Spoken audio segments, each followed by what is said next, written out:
सेवानिवृत्त फौजदाराच्या घरी चोरी करणाऱ्या 3 चोरट्यांना पैठण पोलिसांनी गजाआड केलाय।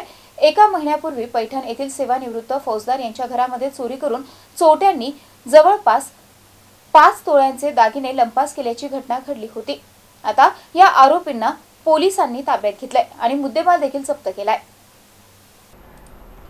पैठण शहरातील रामनगर परिसरातील बालाजी विहार येथील सेवानिवृत्त फौजदार नामदेव चंदनराव कातडे हे परिवारासह 31 मे रोजी घर बंद करून नाशिक येथे देवदर्शनासाठी गेले होते। या संधीचा फायदा घेऊन चोरट्यांनी घराच्या आत प्रवेश केला आणि 5 तोळे सोन्याचे दागिने लंपास केले होते। या प्रकरणी कातडे यांनी पैठण पोलीस ठाण्यामध्ये तक्रार दाखल केली होती। पोलीस निरीक्षक संजय देशमुख यांनी तातडीने दखल घेत एक पथक तयार करून तपास सुरू केला। गुन्ह्याचा तपास करत असताना पथकाने गोरख रघुनाथ खलेकार राहणार शिरसाटवाडी तसेच किशोर तेजराव वायाळ आणि विष्णू हिंगे या 3 आरोपींना अटक करून 5 तोळे दागिन्यांपैकी 1,80,000 रुपये किमतीचे 2 तोळे 5 ग्रॅमचे दागिने हस्तगत केले।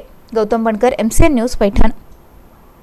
दिनांक 30 मे रोजी श्री नामदेव कातडे हे रिटायर्ड PSI बालाजी विहार पैठण येथे राहतात। यांच्या घरी दिवसा घरपुडी झाली होती।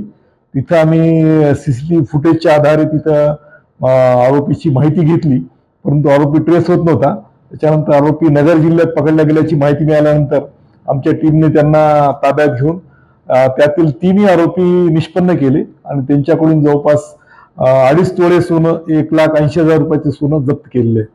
ही कारवाई माननीय पोलीस अधीक्षक श्री मनीष कलवानिया सर, अपर पोलीस अधीक्षक श्री लांजेवार सर, SDPO श्री भोरे सर यांच्या मार्गदर्शनाखाली केलेली आहे।